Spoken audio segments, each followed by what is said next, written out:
After 2 years of caring for COVID-stricken patients, nurses and doctors fighting on the front lines increasingly need help themselves. I'm here to tell you, we're tired, we're exhausted, and we're literally on the edge. Hospitalizations have now jumped nearly 80% in 2 weeks, with the 7-day average for cases sitting just under 700,000.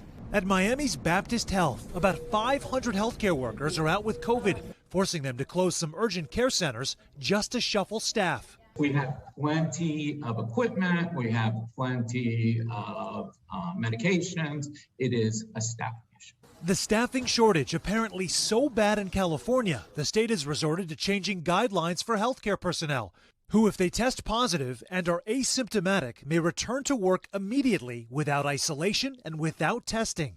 That decision sending shockwaves through the nursing ranks. It's putting our patients and ourselves in grave danger.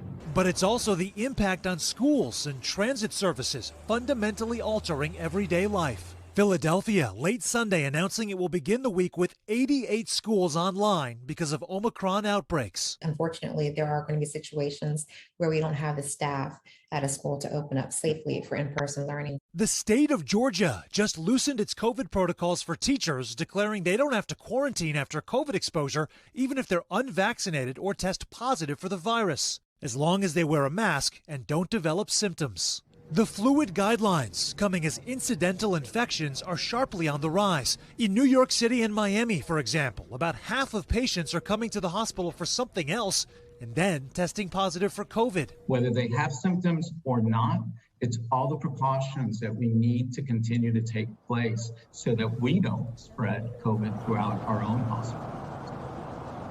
As for why we're seeing so many more incidental infections, some doctors believe the virus is spreading right now at the hospital because people are coming in not knowing that they have COVID at an earlier stage or life cycle of the virus. And at that point, they are more contagious. Savannah, back to you.